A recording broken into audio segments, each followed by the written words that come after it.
ഒരു എക്യുപ്മെന്റിന് ഈ അവസ്ഥ വരുത്തരുത്. ഇത്രയും ഗതികെട്ട വേറൊരു എക്യുപ്മെന്റ് ലോകത്ത് കാണൂല. ഞാൻ ഓഫീസിൽ അങ്ങോട്ട് പോയിട്ട് വന്നിട്ട് ഊരിയിട്ടതാണ് എല്ലാം കൂടെ. എന്തൊരു കഷ്ടമാണ്. നിങ്ങൾക്ക് അറിയാമോ, ഒരു ഒരു ഒരു കാൽസ്പർശമേറ്റ കാലം മറന്നു. ആരെങ്കിലും ഒന്ന് എന്റെ മണ്ട കയറാൻ വേണ്ടി ഞാൻ കൊതിച്ചോണ്ടിരിക്കുകയാണ് ഇപ്പൊ കുറെ നാളുകളായിട്ട്. ഒരു 2-3 വർഷം മുമ്പ് ഒരു പുതുവർഷ പുലരിയിലാണ് ഈ വൃത്തികെട്ട 10 കിലോ കുറയ്ക്കും 20 കിലോ കുറയ്ക്കും എന്ന് പറഞ്ഞ് എന്നെ ഇവിടെ കൊണ്ടുവന്ന് വെച്ചത്. ഒരാഴ്ച നടന്ന് തികച്ച്. എന്നിട്ട് പിന്നെ 2 ദിവസത്തിൽ ഒരിക്കലായി, 3 ദിവസത്തിൽ ഒരിക്കലായി. പിന്നെ അങ്ങനെ കുറഞ്ഞു ഒരു സുപ്രഭാത്യത ഇതുപോലെ ഒരു തോർത്തങ്ങ് വിരിച്ച്.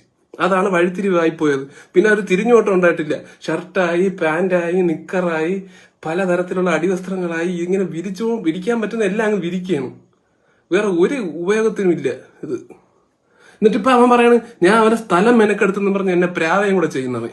നിങ്ങളൊന്ന് ആലോചിച്ച് നോക്കണം. ഞാൻ ഒരു സുപ്രഭാതത്തിൽ എന്റെ ഇഷ്ടപ്രകാരം ആട്ടോ വിളിച്ച് ഇവിടെ ഒന്ന് കയറിയവനല്ല.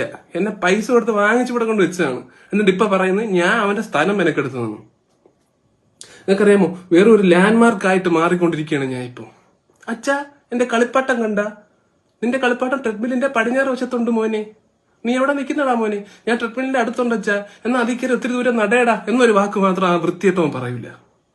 ഇത് എന്റെ മാത്രം അവസ്ഥയല്ല. എന്റെ കൂട്ടുകാരുണ്ട് എവിടെയും പോകാൻ പറ്റാത്ത സൈക്കിൾ, അവന്റെ അവസ്ഥ ഇത് തന്നെ.